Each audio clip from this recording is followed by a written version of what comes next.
पश्चिम बंगाल में चुनाव आने वाले हैं और सियासत गर्म है। सुप्रीम कोर्ट की सुनवाई के दौरान एक ऐसा बयान सामने आया इसी को लेकर जिसने अदालत से लेकर राजनीतिक हलकों में हलचल मचा दी है।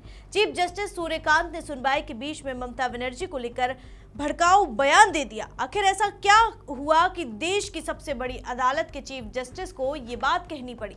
पश्चिम बंगाल के एसआईआर मामले में ऐसा क्या विवाद है और क्यों बार बार ये मामला सुप्रीम कोर्ट पहुंच रहा है?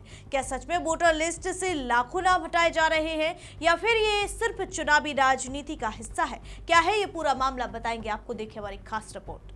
नमस्कार, मैं हूं आराधना नामदेव, आप देख रहे हैं वीके न्यूज।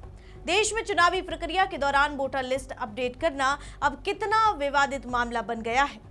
पश्चिम बंगाल में 2026 विधानसभा चुनाव से पहले चल रही एसआईआर प्रक्रिया ने राजनीतिक और न्यायिक गलियारों में हलचल मचा दी है। इस प्रक्रिया का मकसद है फर्जी वोटरों के नाम हटाना और सही वोटरों को सूची में शामिल करना, लेकिन इसके चलते असली वोटरों के नाम हटाने की शिकायतें भी सामने आई हैं।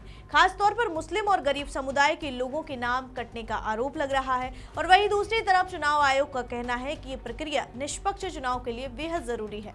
फरवरी 2026 से सुप्रीम कोर्ट में इस मामले पर लगातार सुनवाई हो रही है और 9 मार्च को हुई सुनवाई में चीफ जस्टिस सूर्यकांत की अगुवाई वाली बेंच ने इस मामले की विस्तृत समीक्षा की और इस दौरान सीनियर एडवोकेट मेनका गुरुस्वामी ने कोर्ट को बताया कि कुछ ऐसे वोटरों के नाम हटाए गए हैं जिन्होंने पहले भी वोट डाला था। कई लोगों के दस्तावेज ठीक से जांचे बिना रिजेक्ट किए गए, जिससे उन्हें अपना पक्ष रखने का सही मौका नहीं मिला। जब सीएए यानी नागरिकता संशोधन अधिनियम से जुड़ी याचिका का जिक्र आया तो चीफ जस्टिस सूर्यकांत ने नाराजगी जताते हुए कहा कि हमारे पास पश्चिम बंगाल के अलावा और कोई काम नहीं है।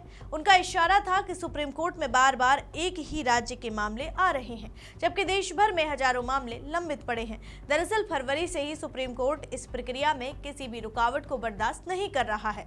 9 फरवरी को सुनवाई में भी चीफ जस्टिस ने कहा कि सभी अधिकारियों को स्वतंत्र रूप से अपना काम करने दिया जाए और 27 फरवरी को जब चुनाव आयोग के ट्रेनिंग मॉड्यूल पर सवाल उठे तो उन्होंने कहा था कि छोटी छोटी बातों को बहाना बनाकर प्रक्रिया को रोका नहीं जाना चाहिए। एसआईआर प्रक्रिया के दौरान हिंसा की रिपोर्ट को देखते हुए सुप्रीम कोर्ट ने राज्य के डीजीपी को नोटिस जारी किया और कलकत्ता हाई कोर्ट को पूरे मामले की निगरानी के लिए कहा गया। रिपोर्ट्स के मुताबिक अब तक लाखों नाम वोटर लिस्ट से हटाए जा चुके हैं और कोलकाता के कुछ इलाकों में इसका असर सबसे ज्यादा देखा गया है।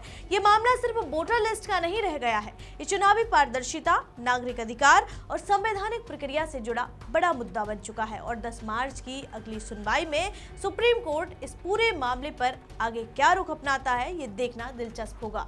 आपको क्या लगता है? अपनी राय हमें कमेंट करके जरूर बताइए और ऐसी ही तमाम खबरों के लिए देखते रहिए वीके न्यूज। मुझे दीजिए इजाजत, शुक्रिया।